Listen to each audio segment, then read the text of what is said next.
Bismillahirrahmanirrahim. Assalamualaikum warahmatullahi wabarakatuh. Teman-teman yang dimuliakan Allah Subhanahu wa taala, hari ini hari Jumat, saya kembali untuk melanjutkan membaca dan membahas sedikit dari lanjutan bacaan saya, yaitu Adab Berpolitik yang ditulis oleh Imam Al-Ghazali. Dan hari ini saya masuk ke pokok pembahasan yang kedua, yaitu dasar-dasar keadilan.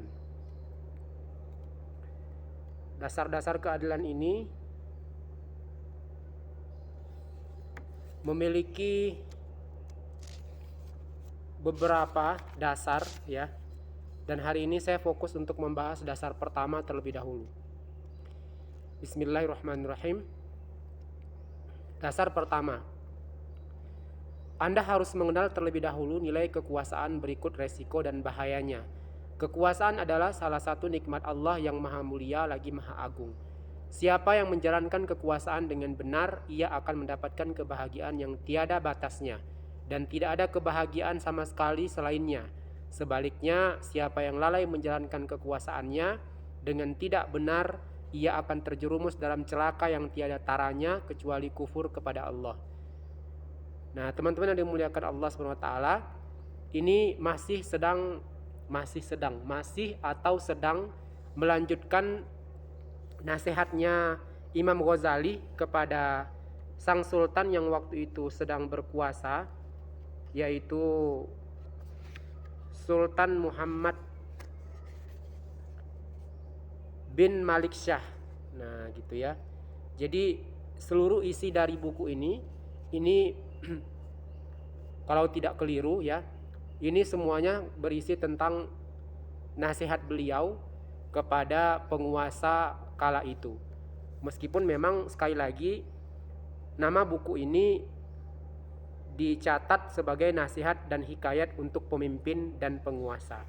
Artinya selain disampaikan kepada Sultan Muhammad Malik Syah waktu itu, ini juga tentu disampaikan kepada kita sebagai seorang pemimpin untuk wilayah yang kita kuasai, meskipun kemudian bukan wilayah penguasa sebuah negeri sebagaimana hari ini para penguasa misalnya. Dan ini tentu juga disampaikan kepada para penguasa yang ada ya hari ini melalui video ini, insya Allah mudah-mudahan sampai begitu ya. Nah, jadi di awal tadi disampaikan Imam Ghazali menyampaikan bahwa Anda atau Sultan Muhammad Syah atau kita ya harus mengenal terlebih dahulu nilai kekuasaan berikut resiko dan bahayanya. Baru kemudian kita mengambil kekuasaan itu sebagai sebuah nikmat yang maha mulia. Nah, ini artinya kalau misalnya seorang khalifah kaum muslim, sebelum ia dipilih atau dibaiat, dia harus terlebih dahulu mengenal kekuasaan dan berikut resiko dan bahayanya begitu. Kalau kemudian dia belum mengenal itu dengan baik, maka sebaiknya jangan coba-coba untuk kemudian mengambil kekuasaan itu sebagai sebuah aktivitas yang harus dilakukan, karena ternyata dia memiliki resiko dan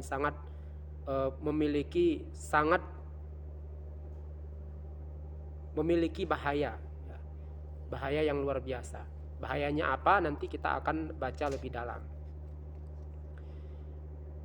Jadi kata beliau, siapa yang menjalankan kekuasaan dengan benar, ia akan mendapatkan kebahagiaan yang tiada batasnya, dan tidak ada kebahagiaan sama sekali selainnya. Sebaliknya, siapa yang lalai menjalankan kekuasaannya dengan tidak benar, ia akan terjerumus dalam celaka yang tiada taranya kecuali kufur kepada Allah. Nah, jadi kecelakaan dan keterjerumusan dalam kelalaian menjalankan kekuasaan itu luar biasa sangat besar begitu, bahkan tidak ada yang lebih besar daripada itu kecuali kufur kepada Allah Subhanahu wa taala. Nah, jadi yang lebih besar dari kecelakaan terjerumusnya seseorang dalam kekuasaan itu, dalam menjalankan kekuasaan itu adalah hanya kufur kepada Allah, yaitu tidak menyembah Allah Subhanahu wa taala secara akidah begitu ya. Nah, selain itu semuanya tetap kemudian kecelakaan dan keterjerumusannya itu lebih besar dibandingkan kesalahan dan kecelakaan yang lain, begitu. Karena ini memang menjadi masuk akal, sebab kemudian sebuah kekuasaan itu ya tentu kan mengurusi orang banyak, mengurusi harta orang banyak, mengurusi nyawa orang banyak, dan banyaknya di sini itu ya jutaan orang begitu, miliaran orang begitu. Jadi kecelakaannya itu tentu luar biasa sangat besar apabila lalai begitu dalam menjalankan. Dalil yang menunjukkan besarnya nilai serta bahaya kekuasaan ialah hadis yang diriwayatkan dari Rasulullah SAW bahwa beliau bersabda, "Adlus sultani yauman wahidan ahabbu ilallahi min ibadati sab'i nasanatan." Tindakan adil seorang penguasa satu hari saja lebih disukai oleh Allah daripada beribadah selama 70 tahun. Nah ini, Nabi SAW bersabda, kelak pada hari kiamat tidak ada naungan dan tempat berteduh kecuali naungan Allah. Yang bisa bernaung pada naungan Allah hanya 7 golongan manusia, yakni seorang penguasa yang adil terhadap rakyatnya, seorang pemuda yang tumbuh dalam beribadah kepada Tuhannya, seseorang yang sedang berada di pasar namun hatinya berada di masjid, 2 orang yang saling mencintai karena Allah, seseorang yang berzikir mengingat Allah dalam kesendirian dan air matanya tumpah dari kelopak matanya, seseorang yang diajak berzina oleh seorang perempuan yang rupawan, cantik, serta kaya namun ia menjawab, sesungguhnya aku takut kepada Allah, dan seorang yang berderma secara diam-diam dengan tangan kanannya namun tangan kirinya tidak menyadari. Nabi SAW bersabda. Nah, jadi teman-teman, ini nanti isi dari bacaan ini keseluruhannya ini berisi tentang hadis ya, berisi tentang perkataan para sahabat, misalnya perkataan seperti perkataannya Umar bin Khattab dan sebagainya begitu ya. Jadi semua isi bacaan ini itu isinya. Nabi SAW bersabda, "Ahabbun nasi ilallahi ta'ala wa aqrabuhum ilaihi sultanul adil wa abghaduhum ilaihi wa ab'aduhum minhus sultanul jairu." Manusia yang paling dicintai oleh Allah dan paling dekat dengannya adalah seorang penguasa yang adil, sementara manusia yang paling dibenci oleh Allah dan paling jauh darinya adalah seorang penguasa yang zalim. Nabi SAW bersabda lagi, "Wallazi nafsu Muhammadin biyadihi innahu la yurfa'u lis-sultanil adli ilas samai minal amali mithlu amali jumlatir ra'iyyah wa kullu salatin yusalliha ta'dilu sab'ina alfasalah." Demi Allah yang jiwa Muhammad berada dalam genggaman kekuasaan Allah, sesungguhnya amal seorang penguasa yang adil diangkat ke langit seperti amal seluruh rakyat. Setiap solat yang dilakukannya sebanding dengan 70.000 kali solat. Nah, luar biasa ya, Masya Allah ini tentang kemudian amal seorang penguasa yang adil itu luar biasa besarnya begitu, ketika kemudian dia melaksanakannya dengan keadilan luar biasa. Dengan begitu, tidak ada kenikmatan yang lebih besar daripada seorang hamba yang diberi jabatan kekuasaan dan masa usianya lebih panjang daripada usia semua orang lainnya. Siapa yang tidak mengenal nilai kenikmatan ini dan sibuk dengan kezoliman serta hawa nafsunya, dikhawatirkan Allah akan menjadikannya bagian dari musuh-musuhnya. Di antara bukti yang menunjukkan bahwa bahaya kekuasaan ialah hadis yang diriwayatkan dari Ibnu Abbas. Rasulullah SAW bersabda, pada suatu hari muncul Rasulullah SAW pada suatu hari muncul, lalu beliau berdiam diri di depan pintu Ka'bah. Kebetulan di sana sedang ada beberapa orang Quraisy. Beliau bersabda, "Wahai para pemimpin kaum Quraisy, perlakukan rakyat serta para pengikut kalian dengan 3 hal. Jika mereka minta kasih sayang kepada kalian, jika mereka meminta kasih sayang kepada kalian, sayangilah mereka. Jika mereka meminta kalian sebagai penguasa, perlakukan mereka dengan adil dan amalkan apa yang kalian katakan. Siapa yang tidak mengamalkannya, niscaya ia pasti terkena laknat Allah dan para malaikatnya.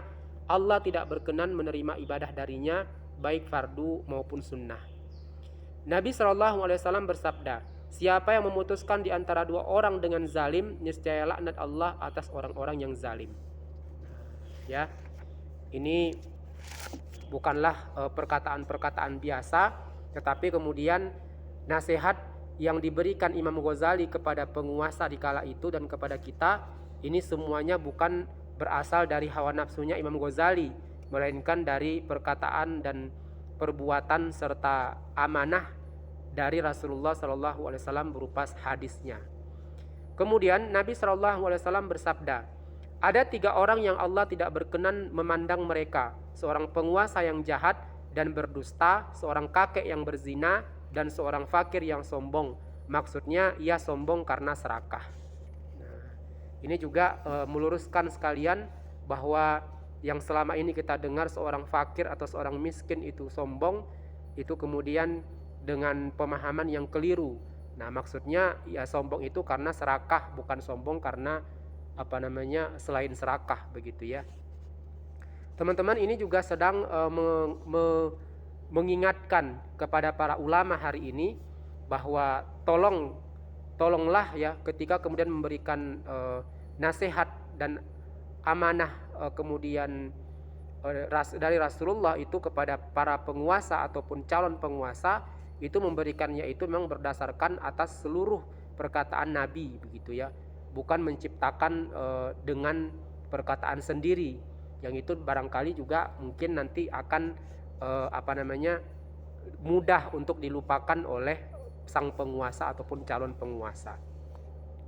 Begitu juga tentu kepada kalian yang memiliki, kepada kita yang memiliki anak-anak, begitu ya, lalu memberikan nasihat kepada anak itu ya berdasarkan kemudian hadis dan perkataan Rasul, bukan hanya berdasarkan pada hawa nafsu kita saja, begitu. Dan sama sekali jangan kalau berhubungan dengan hawa nafsu, ya tentu kita sandarkan pada keilmuan dan hadis serta dalil-dalil yang lain. Pada suatu hari Nabi SAW bersabda kepada para sahabat, akan datang kepada kalian suatu hari ketika itu kalian berhasil menaklukkan kawasan timur dan kawasan barat, sehingga semuanya berada di tangan kalian. Tetapi semua penguasa di tempat-tempat tersebut di neraka kecuali yang takut kepada Allah, menempuh jalan ketakwaan dan menyampaikan amanat. Nabi SAW bersabda, setiap hamba yang oleh Allah diberi kekuasaan mengurus rakyat tetapi ia menipu mereka, perhatikan, tidak mau menasihati mereka dan tidak sayang kepada mereka, niscaya Allah melarang ia masuk surga.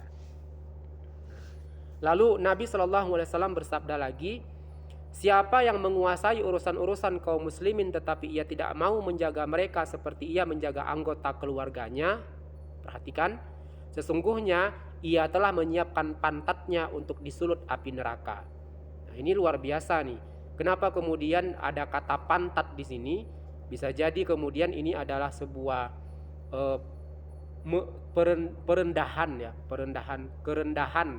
ya terhadap seorang penguasa yang kemudian dia hanya memperhatikan dan hanya menyayangi, hanya menjaga anggota keluarganya saja.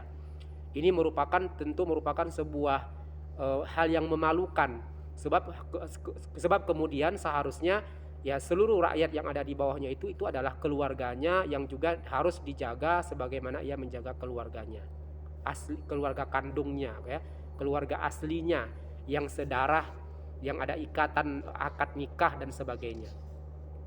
Nabi SAW bersabda, 2 orang dari umatku yang kelak tidak mendapatkan syafaatku ialah seorang penguasa yang zalim dan seorang pembuat bid'ah yang berlebihan dalam soal agama yang melanggar batas-batas. Nabi SAW bersabda, manusia yang paling keras siksanya pada hari kiamat nanti ialah seorang penguasa yang zalim. Teman-teman, sekali lagi ini sedang mengingatkan kepada kita bagaimana waktu itu seorang Imam Ghazali tengah memberikan nasihat kepada penguasa yang berkuasa waktu itu. Dan tentu ini semua saya bacakan di video ini Ini juga berlaku kepada kita semua, bahkan kepada para penguasa yang sedang berkuasa hari ini, begitu ya. Kemudian tanpa melihat siapa saya, latar belakang saya dan sebagainya. Karena ini saya membacakan langsung kemudian dari apa yang Imam Ghazali sampaikan kala itu. Nabi SAW bersabda, 5 orang yang Allah benar-benar murka kepada mereka, kalau Allah mau akan mengirimkan murkanya, dan tempat menetap mereka di neraka ialah seorang pemimpin suatu kaum yang mereka taat kepadanya, kaumnya taat kepadanya, dan ia telah mengambil haknya dari mereka, tetapi ia tidak mau melayani mereka serta tidak memberantas kezoliman dari mereka. Seorang pemimpin suatu kaum yang taat kepadanya, dan ia tidak membedakan antara yang kuat dan yang lemah, namun ia memutuskan perkara dengan condong dan nepotis, ya. Seorang yang tidak mau menyuruh istri serta anak-anaknya untuk taat kepada Allah. Nah, ini kan sudah masuk juga kemudian tadi kepada kita sebagai seorang pemimpin dalam lingkup keluarga. Nah, begitu juga tentu dalam urusan individu, begitu ya. Tidak mengajari mereka urusan-urusan agama, maksudnya anak dan istri tadi, dan tidak peduli dari mana ia memberi makan kepada mereka. Ini ya, seorang yang memperkerjakan seorang pekerja yang sudah bekerja dengan sempurna tetapi ia tidak mau membayar upahnya, dan seorang yang berlaku zalim terhadap mas kawin istrinya. Teman-teman yang dimuliakan Allah SWT, ini benar-benar sebuah tamparan ya, harusnya kepada kita semua, bukan hanya kepada penguasa yang sedang berkuasa, bahwa bagaimana selama ini kita memberi makan kepada keluarga. Apakah kita memberi makan mereka dari harta korupsi, atau dari harta mencuri, atau dari kemudian hasil riba dan sebagainya. Itu semua harus diperhatikan baik-baik. Jangan kemudian abai, lalai, dan tidak mau tahu, yang penting anak istri makan, ya enggak seperti itu. Diriwayatkan bahwa suatu hari Umar bin Al-Khattab radhiyallahu anhu melayat jenazah. Seseorang maju untuk menyalati jenazah. Selesai jenazah dimakamkan, orang itu meletakkan tangannya di atas kubur dan berkata, "Ya Allah, jika engkau menyiksanya itu adalah hak engkau karena ia durhaka kepadamu. Dan jika engkau merahmatinya, sesungguhnya ia memang sangat membutuhkan rahmatmu. Sungguh beruntung kamu, wahai mayat, jika kamu bukan seorang pejabat atau seorang dukun atau seorang sekretaris atau seorang asisten penguasa atau seorang pemungut pajak." Setelah mengucapkan beberapa kata-kata tersebut, sosoknya tiba-tiba menghilang dari pandangan mata orang-orang. Umar bin Khattab mencari orang itu namun tidak menemukannya. Ia lalu berkata, "Dia Nabi Khidir alaihissalam." Nah, jadi di sini Nabi Khidir mengatakan, "Sungguh beruntung kamu, wahai mayat, kalau kamu bukan seorang pejabat." Artinya apabila sang mayat itu seorang pejabat ataupun seorang dukun ataupun seorang sekretaris ataupun seorang asisten penguasa atau seorang pemungut pajak, artinya belum tentu kemudian sang mayit itu beruntung. Kenapa? Ya karena pertanggungjawaban seorang pejabat, seorang dukun, seorang sekretaris itu luar biasa besar, luar biasa banyak, luar biasa keras, luar biasa dalam, luar biasa berliku-liku, dan tidak semudah seseorang yang biasa saja, bukan seorang yang memangku jabatan seperti itu atau memiliki jabatan seperti itu atau aktivitas seperti itu, teman-teman. Nah, ini harus menjadi sebuah renungan kepada kita semua, khususnya kepada mereka yang memiliki kekuasaan atau memiliki kedudukan seperti tadi.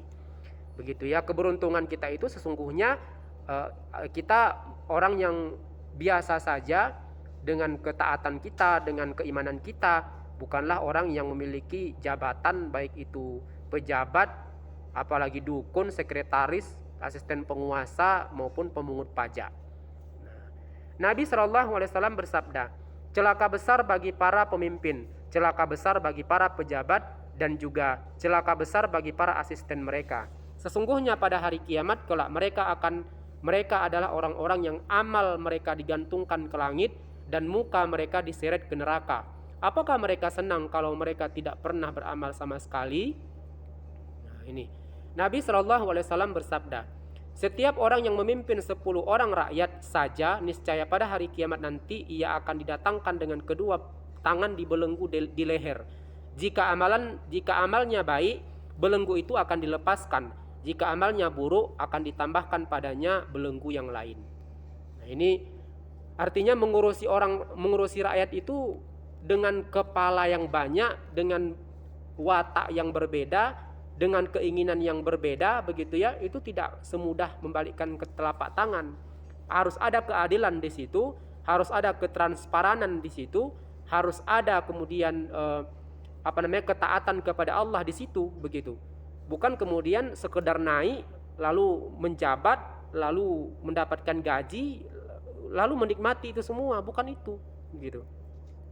Ali bin Abi Thalib karamallahu wajhiyah mengatakan, celaka besar bagi seorang hakim di muka bumi ketika ia nanti bertemu dengan sang hakim langit, kecuali hakim yang adil dan memutuskan perkara kebenaran. Ia tidak memutuskan berdasarkan nafsu, tidak condong kepada kaum kerabatnya, dan tidak menukar keputusan hukum karena takut akan serakah, tetapi ia menjadikan kitab Allah sebagai cerminnya, lalu memasangnya di depan matanya dan memutuskan berdasarkan isinya. Nah, ini jabatan sebagai seorang hakim yang kemudian kalau tidak hati-hati ya, kalau bukan Al-Quran yang dijadikan sebagai cerminnya, tunggulah kemudian di mana kemudian kelak akan bertemu dengan Allah Subhanahu wa taala, sang hakim yang adil, yang jauh lebih adil. Rasulullah SAW bersabda lagi, pada hari kiamat kelak beberapa penguasa akan didatangkan, lalu Allah yang Maha Agung lagi Maha Tinggi berfirman, kalian adalah para penggembala khalifahku dan para penjaga kerajaanku di muka bumi. Kemudian Allah bertanya kepada salah seorang mereka, kenapa kamu pukul hamba-hambaku melebihi hukuman had yang telah aku perintahkan? Ia menjawab, ya Tuhan, karena mereka durhaka kepadamu dan berani menentangmu. Allah yang Maha Agung berfirman, tetapi murkamu tidak boleh mengalahkan murkaku. Nah, selanjutnya Allah bertanya kepada yang lain, kenapa kamu pukul hamba-hambaku lebih sedikit daripada hukuman had yang aku perintahkan? Ia menjawab, ya Tuhan, aku sayang kepada mereka. Allah berfirman, bagaimana mungkin kamu lebih sayang daripada aku? Ambillah kedua orang ini dan kumpulkan mereka di pojok jahanam. Nah, ini. Jadi mengadili orang-orang sebagai seorang khalifah, sebagai seorang hakim di muka bumi ini, mengadili orang-orang itu tidak boleh sesuai dengan hawa nafsu, tidak boleh sesuai dengan persangkaan, melainkan harus sesuai dengan hitungan, ketetapan, dan harus sesuai dengan apa yang Allah perintahkan. Artinya masalah memukul tadi, misalnya seperti menderah ya, menderah atau kemudian mencambuk, ini karena ada dalam Islam itu hukuman cambuk bagi pezina misalnya. Lalu misalnya mengurangi jumlah cambukan dari apa yang Allah sebutkan dalam Al-Quran. Nah, tunggu saja nanti di akhirat akan diperkarakan oleh Allah seperti ini. Atau kemudian ditambahkan jumlah cambukannya dari apa yang sudah Allah sebutkan dalam Al-Quran misalnya. Nah, tunggu saja kemudian di akhirat Allah akan perkarakan hal ini. Dan ambillah kedua orang ini, kata Allah, dan kumpulkan mereka di pojok jahanam. Ini pastinya perkataan Allah kepada malaikat penjaga kala itu. Nanti di akhirat insyaallah. Hudzaifah bin Al-Yaman mengatakan, aku sama sekali tidak pernah memuji seorang penguasa pun. Nah, ini juga pengingat kepada kita yang biasa ini, yang rakyat biasa ini. Artinya memuji seseorang penguasa, memuji seorang pemimpin itu tidak perlu kita lakukan sebenarnya. Sebaik apapun dia, sealim apapun dia, seprofesional apapun kerjanya, itu kita tidak perlu kemudian memujinya, begitu ya. Karena bagaimanapun pujian tersebut kita berikan, itu tidak pantas bagi dia dapatkan, begitu. Karena ada Allah Subhanahu wa taala yang pantas, yang layak kita puji. Dia diberikan keadilan, dia mampu memberikan keadilan, itu bukan juga karena kemudian kehebatannya, melainkan ya karena dia menjalankan semua itu berdasarkan perintah Allah Ta'ala, teman-teman. Nah, ini saya ulangi, Hudzaifah Al-Yaman mengatakan, aku sama sekali tidak pernah memuji seorang penguasa pun, yang saleh ataupun yang tidak. Soalnya aku pernah mendengar Rasulullah SAW bersabda, pada hari kiamat nanti penguasa-penguasa yang adil dan yang zalim akan didatangkan. Mereka berdiri di depan sirat, jembatan neraka, lalu Allah mewahyukan kepada sirat supaya menggelincirkan mereka ke neraka, seperti penguasa yang zalim dalam memutuskan atau yang menerima suap dari keputusan atau yang meminjamkan telinganya kepada satu di antara dua orang yang sedang berperkara, bukan kepada yang lain. Artinya ini tuh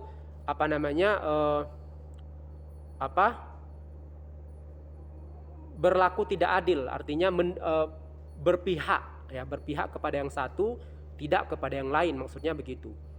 Mereka jatuh terjun dari sirot yang ada di neraka selama 70 tahun hingga mereka sampai ke dasar neraka. Disebutkan dalam sebuah riwayat, sesungguhnya pada suatu malam Nabi Daud alaihissalam keluar rumah dengan menyamar supaya tidak ada yang mengenalinya. Diam-diam ia bertanya kepada setiap orang yang dijumpainya tentang keadaan Daud. Jadi dirinya menanyakan kepada orang lain tentang dirinya sendirinya, begitu ya. Lalu Jibril yang menjelma seseorang mendatangi Daud. Ia bertanya kepada orang yang menjadi jelmaan Jibril tersebut, "Bagaimana menurutmu tentang Daud?"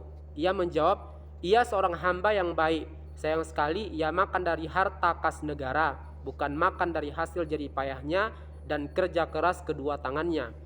Daud langsung kembali ke mihrabnya dan sambil menangis sedih ia berkata, "Ya Tuhanku, tolong ajari aku keahlian yang bisa kugunakan untuk mencari makan dari jerih payah dan kerja keras tanganku."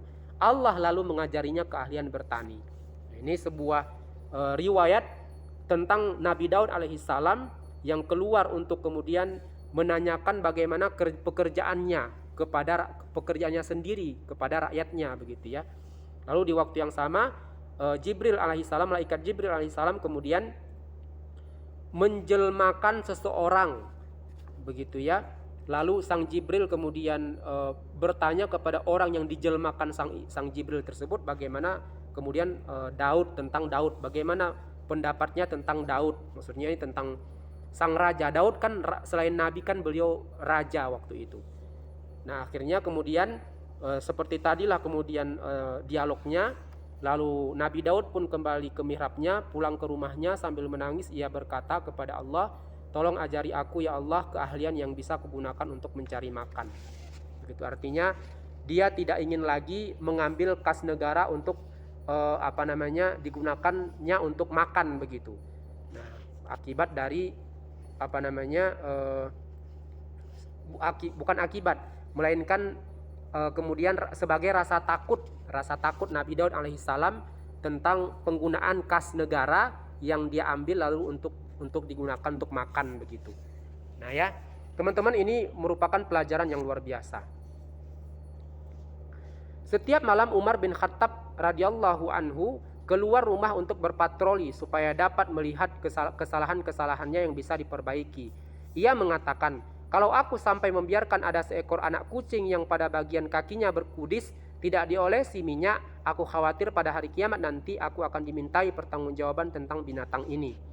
Perhatikan, wahai penguasa, kehati-hatian dan tindakan adil Umar," ini kata Imam Ghazali kepada sang sultan, "perhatikan wahai penguasa, kehati-hatian dan tindakan adil Umar yang ketakwaan dan serta solatnya tidak ada seorang pun yang bisa menandinginya. Bagaimana ia selalu berpikir dan merasa takut akan huru-hara hari kiamat, sementara kau duduk santai tanpa memikirkan keadaan rakyatmu dan lupa mengurus orang-orang yang kau kuasai." Nah, teman-teman yang dimuliakan Allah, Abdullah bin Umar dan beberapa orang dari anggota keluarganya mengatakan, "Kami sering berdoa kepada Allah, mudah-mudahan dia berkenan memperlihatkan Umar kepada kami dalam mimpi. Setelah 12 hari aku baru melihat Umar dalam mimpi seolah-olah ia mandi sampai kedinginan. Aku bertanya, 'Wahai Amirul Mukminin, bagaimana Anda mendapati Tuhan Anda? Apa saja amal kebajikan Anda yang dia balas?'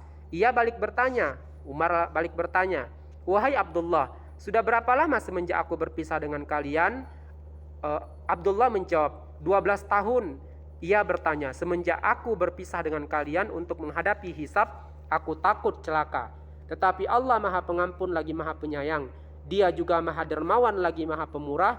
Itulah keadaan Umar. Di dunia ia tidak memiliki apa-apa selain hanya cemeti.'" Nah, teman-teman, ini kisah lain atau riwayat lain atau keadaan lain ketika kemudian Abdullah anaknya Umar bin Khattab setiap hari kemudian berdoa supaya sang ayah atau Umar atau Amirul Mukminin pasca kewafatannya itu supaya bisa diperlihatkan dalam mimpi, akhirnya dikabulkan oleh Allah. Nah, dalam mimpi kemudian mereka saling bertanya begitu, dan seperti tadilah kemudian jawaban sang Umar, bukan memberikan jawaban, justru malah mempertanyakan yang lain begitu. Tetapi di sisi yang lain inilah kemudian Umar, sosok yang adil, sosok yang kemudian tidak memiliki harta yang berlimpah kecuali cemeti, tapi sebegitunya kemudian dia takut kemudian hari penghisaban begitu ya. Nah ini teman-teman, kita masuk ke hikayat. Nah, karena ini nasihat dan hikayat. Hikayat itu adalah kisah nyata ya, nama lain dari kisah nyata.